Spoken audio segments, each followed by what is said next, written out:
আসন্ন রামু উপজেলা পরিষদ নির্বাচনে মহিলা ভাইস চেয়ারম্যান পদে লড়বেন রামু উপজেলা পরিষদের ভারপ্রাপ্ত চেয়ারম্যান আফসানা জেসমিন পপি। সোমবার কলস প্রতীক বরাদ্দ পেয়েছেন পপি।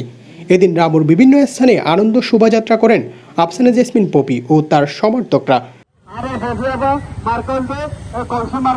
কলস প্রতীকের এই প্রার্থী জানান, অতীতের মতো রামু উপজেলার মানুষের জীবনমান উন্নয়ন ও সকল শ্রেণীর মানুষকে সাথে নিয়ে উন্নয়নের অগ্রযাত্রায় কাজ করে যেতে চান তিনি।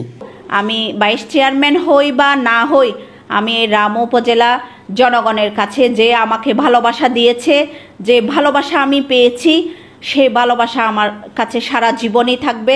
সে ভালোবাসা আমি কোনোদিন আসলে ভুলতে পারবো না।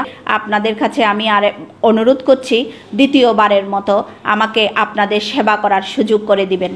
পপি আশাবাদ ব্যক্ত করে বলেন, বিগত দিনেও ভারপ্রাপ্ত চেয়ারম্যান থাকা অবস্থায় রামু উপজেলার জনগণকে সর্বোচ্চ সেবা দেওয়ার চেষ্টা করেছেন, তাই জনগণ পুনরায় তাকে নির্বাচিত করবেন।